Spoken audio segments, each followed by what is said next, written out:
Honourable members, एक second, 1 second. Honorable members, my way, not, I will look into it. Look here. 1 second. 1 second. Honorable HM. मान्यवर, मैं बड़े ध्यान से माननीय सदस्य का भाषण सुन रहा था। इन्होंने कोई टिप्पणी माननीय सदन के दूसरे सदन के सदस्य के लिए नहीं की। मैं याद दिलाना चाहता हूं, इसी संसद में एक वो दौर था जब इनकी नेता ममता बनर्जी जी ने भारत के इतिहास में इकलौती बार जब चेयर के ऊपर फाइल फेंकी थी, किस बात को लेकर कि बांग्लादेशी घुसपैठियों के बारे में चर्चा करने का मौका नहीं दिया जा रहा है। और आज मैं कहना चाहूंगा कितना बड़ा बदलाव दिखता है कि जिन लोगों ने इतना बड़ा कार्य किया था वो आज कितना पीछे हट गए।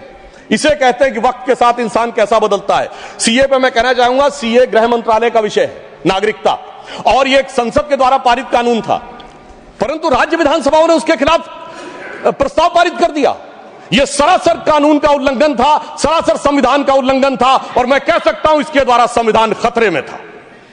दूसरा मैं उदाहरण देना चाहता हूं, यूएपीए का चेंज किया गया, यानी अब केवल एक संगठन आतंकवादी नहीं होगा, कोई व्यक्ति आतंकवादी होगा तो उसको भी आतंकवादी माना जाएगा। एनआईए एक्ट में आतंकवाद की परिभाषा स्थापित की गई।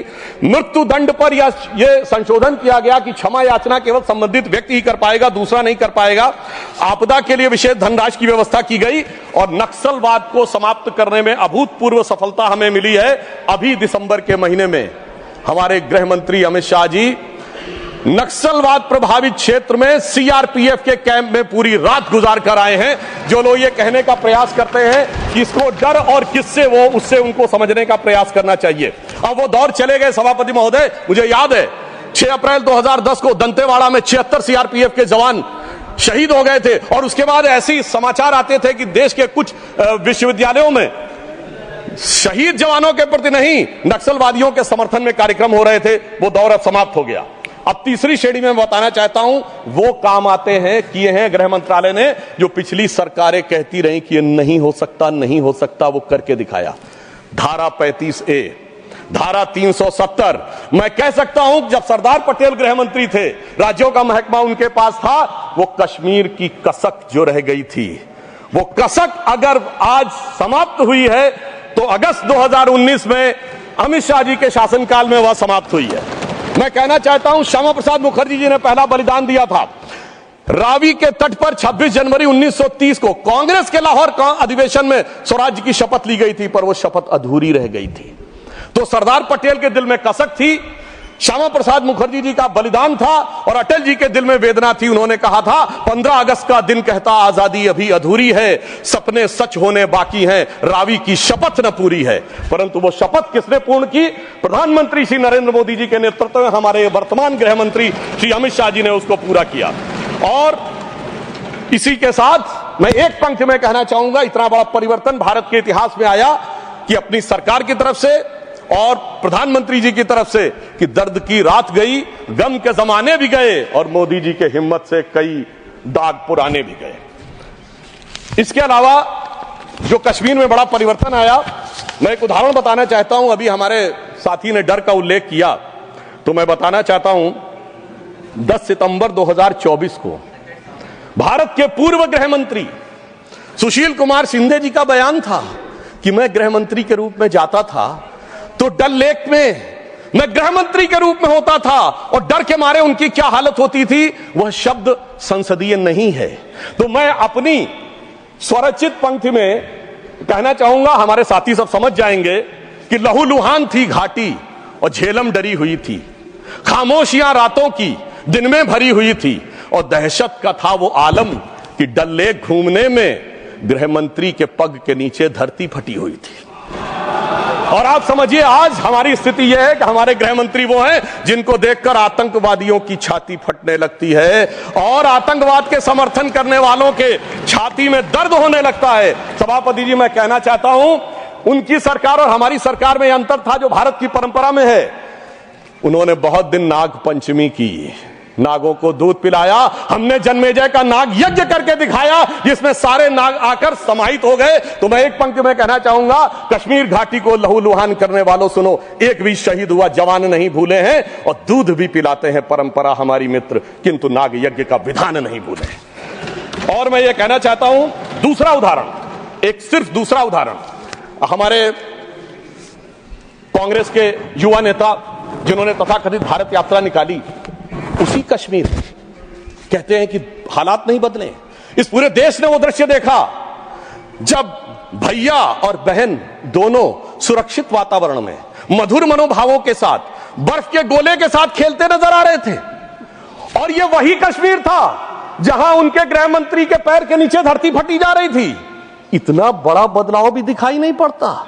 मैं पूछना चाहता हूं मेरे भाई कि अगर आप ये कहना चाहते हैं वही कश्मीर था जहां ऐसा इसके झंडे दिखाई पड़ते थे, जहां पाकिस्तान जिंदाबाद के नारे दिखाई पड़ते थे, वहां पर अगर आरजी और पीजी दोनों एक साथ सुरक्षित थे, एसजी भी खुश रही होंगी, मुझे लगता है जीजा जी को भी खुशी का एहसास होना चाहिए। मैंने किसी का नाम नहीं लिया है। और इसके लिए गृह मंत्री जी को साधुवाद देना चाहिए कि कश्मीर में इतना बड़ा बदलाव देखने को मिला है, कम से कम इतना तो करना चाहिए। और मैं अपने साथियों से कहना चाहूंगा जो उनके नेता बोलते हैं डरो मत, हकीकत का सामना करो कि कितना बदलाव आया है, इसको स्वीकार करो, डरो मत। डरने का काम देश के विरोधियों के लिए छोड़ दो हमारी सरकार में। इसके अलावा हमारी सरकार के समय में इंडियन पैनल कोड को भारतीय न्याय संहिता के रूप में जो बदलाव किया गया वो एक महत्वपूर्ण बात है। परंतु मैं सभापति महोदय यह भी बताना चाहूंगा कि जब भी किसी चीज की तुलना हो तो तुलनात्मक होनी चाहिए। जब हमारी सरकार आई और गृह मंत्रालय का दौर आया तो उस जमाने में क्या अंतर था सिक्योरिटी में और आज क्या बड़ा अंतर है। राष्ट्रीय सुरक्षा सबसे प्रमुख दायित्व है, जैसा कि हमारे साथी ने कहा, लॉ एंड ऑर्डर तो स्टेट का सब्जेक्ट है, पर राष्ट्रीय सुरक्षा गृह मंत्रालय की बात मैं पूछना चाहता हूं। हमारी सरकार आने से पहले दिल्ली में धमाके नहीं होते थे क्या? मुंबई में नहीं होते थे? चंडीगढ़, गुवाहाटी, लखनऊ, फैजाबाद, जयपुर, नागपुर, हैदराबाद, कौन सा ऐसा शहर का जहां धमाके नहीं होते थे? चलती ट्रेन में धमाके, चलते बस में धमाके, लोकल ट्रेन में धमाके, और लिखा रहता था बस अड्डे पे धमाका, रेलवे स्टेशन पे धमाका, लिखा रहता था छूना नहीं, धमाका हो जाएगा। मगर इसके बावजूद आज वो केवल दक्षिण कश्मीर के 4 जिलों तक सीमित हो गया है। इसके बावजूद इतना बदला हुआ नजारा नजर नहीं आता है। यह दर्शाता है कि कितना पूर्वाग्रह की दृष्टि है। और यह भी मैं बताना चाहता हूं, इस सरकार, पिछली सरकार के शासनकाल में जांच के अंदर किस प्रकार का कार्य हुआ, मैं 2 चीजों का उदाहरण देना चाहता हूं। समझौता एक्सप्रेस केस दुनिया के इतिहास का इकलौता केस होगा कि पहले वहां सरकार जांच कर रही थी कि पाकिस्तान ने कराया, अचानक यू टर्न ले लिया और तथाकथित हिंदू आतंकवाद पे आ गए। किस आधार के ऊपर? आरोपी के रूप में असीमा आनंद जी का जेल में इंटरव्यू। मैं पूछना चाहता हूं जेल में इंटरव्यू कैसे हुआ? बजाय इंटरव्यू लेने वाले पे कार्रवाई होने के, पुलिस के सामने दिया गया बयान एडमिसिबल नहीं होता है और इंटरव्यू के आधार के ऊपर चेंज कर दिया।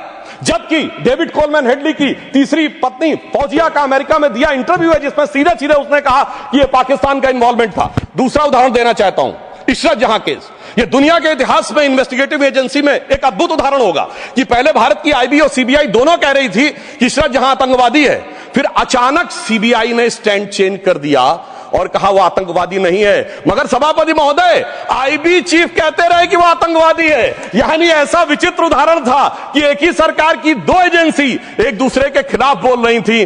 और जब हमारी सरकार आई और वो हलफनामा बदलने का आधार पूछा गया तो सभापति महोदय फाइल गायब थी। यह दर्शाता है कि सिक्योरिटी का किस प्रकार से मजाक उड़ाया गया। 26/11 का हमला हाफिज सईद ने कराया, यह इनकी सरकार मानती थी, मगर हमारे कई सम्मानित नेता उस तरफ बैठे जो कहते थे आरएसएस ने कराया। सिक्योरिटी का जिस प्रकार का मजाक इनकी सरकार में उड़ाया गया है, यह दर्शाता है कि वो सिक्योरिटी किस प्रकार की थी। मुझे समझ में नहीं आ रहा था कि वो लोग जो अपने जमाने में क्या कहते थे कि इशरत जहां बेटी है, याकूब मेनन की जुडिशियल किलिंग हुई है, अफजल हालात का मारा है, जाकिर नायक शांति का मसीहा है, ओसामा जी हैं, हाफिज साहब हैं। इस हालात के बाद क्या होना था? मैं पूछना चाहता हूं, ये डर के बोल रहे थे या प्रेम से बोल रहे थे? या आपकी मोहब्बत की दुकान के सरमाएदार थे या मोहब्बत की दुकान के खरीदार थे? और मैं सिर्फ अब 2 स्टेटमेंट कोट करना चाहूंगा उस सरकार की हालत के लिए। 20 जनवरी 2013 को तत्कालीन गृह मंत्री सुशील कुमार शिंदे जी ने जयपुर में वक्तव्य दिया कि आरएसएस के कैंप्स में टेरर ट्रेनिंग की जाती है। और जब सुषमा स्वराज जी ने आके सदन में पूछा, गृह मंत्री ने अपना बयान वापस ले लिया। सोचिए, इस प्रकार का मजाक भारत की सुरक्षा के साथ कभी सुनाई नहीं पड़ता। और 14 जुलाई 2011 को कांग्रेस के एक चिर युवा नेता जो चिर क्रोधित और चिर आक्रोशित रहते हैं, उन्होंने एक वक्तव्य दिया था, but terrorism is something that is impossible to stop all the time. यानी हमेशा के लिए आतंकवाद को रोकना मुमकिन नहीं है। सभापति महोदय, जिस सरकार का चाल चलन ऐसा था, उसके हालात में रोकना मुमकिन नहीं था, पर आज मोदी जी की सरकार है तो मोदी है तो मुमकिन है, वो हमने करके दिखाया। मैं दूसरा बताना चाहता हूं उदाहरण। एक दौर था जिस जमाने में 26/11 हमले के बाद से पहले 2007 में आंतरिक सुरक्षा के लिए नीति क्या थी? हवाना में जाके यह कहा कि पाकिस्तान आतंकवाद से पीड़ित देश है। यह भारत सरकार का ऑफिशियल स्टेटमेंट था। 26/11 के हमले के केवल 9 महीने बाद जुलाई 2009 में शर्म एल शेख में ज्वाइंट डिक्लेरेशन में बलूचिस्तान का उल्लेख आया और यह कहा गया टेरर के अटैक से टॉक्स प्रभावित नहीं होंगी। मगर सभापति महोदय, जो हमारी सरकार आई तो हमने कहा टेरर के साथ टॉक्स नहीं होंगी। और जब से मोदी जी की सरकार आई है, हमने इस बात को बिल्कुल साफ साफ कर दिया है। और इसीलिए पिछले 11 साल ऐसे हैं जब कोई औपचारिक द्विपक्षीय वार्ता नहीं हुई। सभापति महोदय, क्योंकि जब से हमारे गृह मंत्री जी आए हैं, हालात में जानते क्या बदलाव आया है? उस जमाने में शांति के कबूतर उड़ा करते थे, अब गुरु गोविंद सिंह जी के बाज उड़ते हैं। और जिसे हम अपने लखनऊ की भाषा में कहते हैं कि अम्मा मियां वो दिन लद गए जब उस्ताद लल्लू खा फाख्ते उड़ाया करते थे। और अब वो बदलाव ये देखने को मिला है। ये लोग तो वो हैं सभापति महोदय जिन्हें भारत इतना कमजोर चाहिए था, किसी संसद भवन की छत के ऊपर जो शेर बने हैं उसके लिए लोग गए थे कोर्ट में कि शेर ज्यादा आक्रामक दिख रहे हैं। यानी इन्हें शेर बिल्ली जैसे चाहिए थे, बिल्ली जैसे नहीं, भीगी बिल्ली जैसे चाहिए थे। परंतु शायद ये भूल गए कि हमारे प्रधानमंत्री जी और गृह मंत्री जी गुरु गोविंद सिंह जी से भी प्रेरणा लेते हैं, शिवाजी महाराज से भी प्रेरणा लेते हैं, महाराणा प्रताप से भी प्रेरणा लेते हैं। और उनकी तरफ से हमारी नीति के लिए कहना चाहूंगा कि मन में है धैर्य और तन में प्रचंड शौर्य, बन चंद्रगुप्त मौर्य प्रलय मचाएंगे।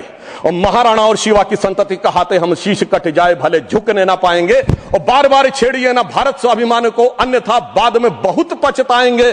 सौगंध मां भवानी की उठेगी ललकार जब आपके घरों पे चील कौवे मंडराएंगे। और यह आपने देखा, ये बालाकोट में भी दिखा, ये सर्जिकल स्ट्राइक में भी दिखा। और तब हमारे विरोधी क्या कहते थे?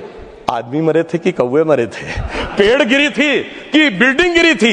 इस प्रकार के मजाकिया बात करने वाले लोगों को मैं बताना चाहता हूं कि भारत की व्यवस्था, अभी एक विषय का उल्लेख आया हमारे साथी ने, मैं एक बात पूछना चाहता हूं। वोटर डुप्लीकेशन की बात हमारे विरोधी उठाते हैं। मैं कहना चाहता हूं, अगर वोटर डुप्लीकेशन की बात करना चाहते हो तो पहले सिटीजनशिप डुप्लीकेशन तो क्लियर कर लीजिए। क्यों नहीं एनआरसी के लिए हां बोल देते हैं, उसके बाद यह मुद्दा ही खत्म हो जाएगा। भाई, जब आप कह रहे हैं कि वोटर्स को लेकर आपके मन में संदेह है तो एक बार एनआरसी करवा दीजिए। दूध का दूध, पानी का पानी। मगर सभापति महोदय, एनआरसी क्यों नहीं करानी है? उसका कारण यह है कि पिछले चुनाव में सबसे बड़ी जीत कहां पे हुई है? असम की धुबरी सीट पे कांग्रेस के नेता रकीबुल हसन 10,25,000 से जीते हैं। और असम के जो हमारे साथी यहां बैठे होंगे, धुबरी को मिनी बांग्लादेश कहा जाता है। तो इसलिए एनआरसी नहीं करानी है, मगर डुप्लीकेशन का मुद्दा उठाना है। मैं पूछना चाहता हूं जो लोग इस विषय को उठाना चाहते हैं। सर, मैंने तो बोला ही नहीं, मैंने तो सिर्फ ये तारीफ की वो जीते हैं। I have just put up the facts and nothing personal. I have said he has got the biggest.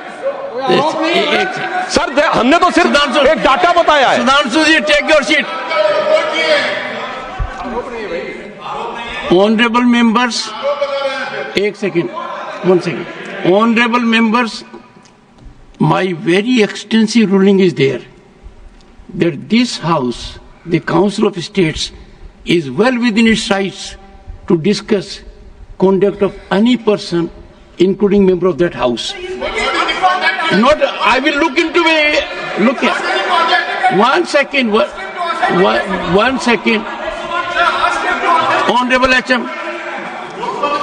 मान्यवर, मैं बड़े ध्यान से माननीय सदस्य का भाषण सुन रहा था। इन्होंने कोई टिप्पणी माननीय सदन के दूसरे सदन के सदस्य के लिए नहीं की। इनका जीत का मार्जिन बताया, वो रिकॉर्ड का हिस्सा है मान्यवर, भारत के चुनाव आयोग के रिकॉर्ड का हिस्सा है। और इसमें अगर थोड़ा ऊपर नीचे होता होगा 2-5 हजार तो कल भाई लेटर देकर सुधार देना सुधांशु। नहीं, एक सेकंड, माननीय सदस्यगण, इसी सदन में जब तत्कालीन सदन के नेता पीयूष गोयल जी ने लोकसभा के सदस्य जिन्होंने विदेश में जाकर भारत पर कुछ टिप्पणियां की थी वो मुद्दा उठाया तो एक पॉइंट ऑफ ऑर्डर रेज किया गया और पॉइंट ऑफ ऑर्डर का मैंने निर्णय दिया और मैंने कहा कि अपने रूल स्पष्ट हैं और रूल ये कहते हैं कि लोकसभा के सदस्य के बारे में चर्चा यहां हो सकती है। अंकुश एक है नियम में, नियम बहुत स्पष्ट है कि आप आरोप नहीं लगा सकते और आरोप लगाते हो तो सभापति को सूचित करो। मैंने बारीकी से तत्कालीन सदन के नेता पीयूष गोयल का बयान देखा। उन्होंने लोकसभा के सदस्य के बारे में जो कुछ कहा वो हूबहू लंदन में उन्होंने कहा और चूंकि वो भारत विरोधी था, as it is I have to give my ruling. Sudhanshu ji, you will conclude tomorrow. The House stands adjourned to meet at 11 a.m. Thursday, the 20th of March 2025, with one clarification from my side. When I was talking about jurisdiction, the jurisdiction was with respect to CBI and not IB.